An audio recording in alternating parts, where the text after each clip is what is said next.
Winston Churchill famously said that you should never let a good crisis go to waste. Currently, we're seeing a few crises happening at the same time.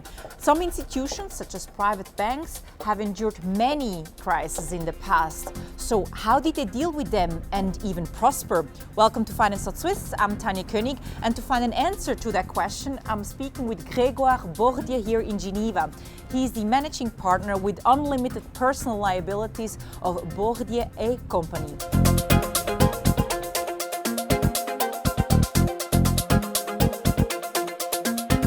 Mr. Bordier, you're the president of the Association of Swiss Private Banks as well as of the Swiss Private Bankers Association. Now, to the layperson like me, these two organizations sound the same. What makes a difference? They're quite similar in nature, but actually legally they're slightly different. The Swiss Private Bankers Association is an association that regroups the Swiss private banker. It's a label which is protected, and that regroups banks which have partners with an unlimited liability. Meaning unlimited liability is that if there is anything that happens to the bank, they have to put their entire net worth, their fortune, their wealth, their family wealth against the problem that they have, and therefore it's an unlimited liability towards any problem that you have in the bank. As for the private banks, they are structured, they're often partnerships, they're obviously family owned, but in the same time they have a structure which is a limited liability corporation. So in case there is a problem in the company, they will lose, of course, all their capital, which can be substantial, and for some families, it's a large percentage of their net worth, but it will not be all of their net worth. Now, the average operating history of the members of both associations is over 170 years, meaning that these institutions went through several crises, financial crises, economical cycles, wars, geopolitical tensions, and they endured. So how did they persevere? If you look at the very early days of the structure of the banks, it is quite special because these private banks were created around asset management. The trust that Swiss people, but also foreign people, put in the institution to conserve, to maintain their assets and their capital. Invested over time, perhaps grow this capital with inflation, but at the end, the idea was to preserve the capital. And one went to Switzerland because of the stability of Switzerland, because of the strength of a Swiss franc. So that's why people came. So the business model is, of course, very different than a universal bank or even a commercial bank. We don't act as lenders of money. We just basically are the intermediary between the markets, broad sense. It could be the bond market, it can be the shares, it could be other products which are offered by the market, and our client. So as the intermediary between the two, we are asset managers. We're not lending any money to anybody. So at the end of the day, the structure that brings is a very solid and very safe structure. Because you don't have this issue of, I'm going to lend to, again, for mortgages or housing, and then you have movements in the market, movements in the global industry, which can impact your ability to recover your funds when you lend them, and then you have a problem giving it back. So this structure of asset management allowed to go through cycles because the risk involved in asset management is far less. The client takes the risk of the volatility of the market, but he doesn't want to take the risk of the bank and the establishment, and therefore in asset management you have a greater longevity. So you mentioned already that you actually cater to an international audience. Your clients are everywhere. And also on the website of the Association of Swiss Private Banks, you actually say that the members owe their reputation by being open to the world. But currently we're seeing a fragmentation of the global economy. So I wonder, what are the value propositions of Swiss banks in a multipolar world?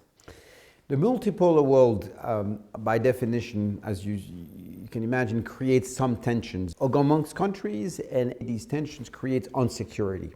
This insecurity is always the very big difference that you are going to find between some countries and Switzerland, where people are going to look at us as saying, I have a certain amount of wealth, I'd like to have, of course, a certain amount of security. Where can I find this security? And Switzerland is clearly at the center of that security. It is secure because it has a very stable government, it is a full democracy, it has a very stable Swiss franc, and it has regulators which are extremely tough and are present in every institution. This security is what actually will bring clients to us. So a multipolar world, of course, it benefits for environments which are like that. Switzerland is, by the way, not the only one, but it is the main one. In addition, it gives us an opportunity to provide a quality service to our clients and go to them with a service which is very international, and they will find themselves as if they were dealing in their home country, but again with a system, an institution which is more stable and more secure. And that, I think, is what appeals to a lot of our international clients. Then last month, March 2023, of course, UBS agreed to buy Credit Suisse, leaving Switzerland with only one large international bank. What does this mean for the Swiss Financial Center? And the question, you kind of gave a part of the answers, which is you now have in Switzerland one universal bank and not two. Universal banks are banks which are providing an access to a large part of the world. They have offices everywhere. They are providing services in a large scale of our industry, not just asset management. They have investment banking, they have the treasury, they're helping banks move assets from one place to the next. They are pioneers in certain markets. Having one less is one less pioneer. You also have for these banks the ability to provide some services that are key to an economy. They can basically, as I said, access global markets, and now we'll have only one player in this access to cheaper finance. It will have an impact also on the financing and ability to finance for corporations in Switzerland. All these things are very unfortunate. We feel that unfortunately we've lost a piece of our advantage that we had before, but at the end of the day, I'm sure that UBS will put it together. There are going to be some discussion of how you can restructure the industry to make sure it remains competitive, because that's a fundamental element for the future success of our industry, competitiveness, and therefore I'm not afraid of the future, but I think it is a sad moment to have seen Credit Suisse basically being bought by UBS. So you actually mentioned that you're not afraid of the future, and I would just like to go back to Churchill's quote of never letting a good crisis go to waste. So I wonder, how can we use that current crisis to our advantage? And you, as a fifth generation private banker looking into the future, what can you recommend to all stakeholders to foster a sustainable financial industry? What we've seen in the merger between Credit Suisse and UBS is, of course, something quite special. We had a crisis in 2008. We had a completely different crisis in 2023.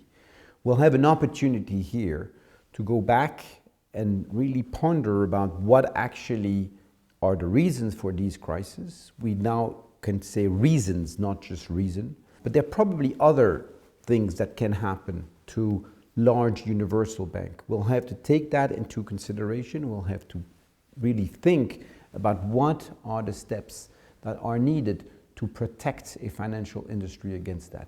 It is an opportunity to have that crisis here in Switzerland, because like always, when you have a crisis in your hometown, you're going to be focusing more on the various issues that it brings, but also on the solutions that you have available.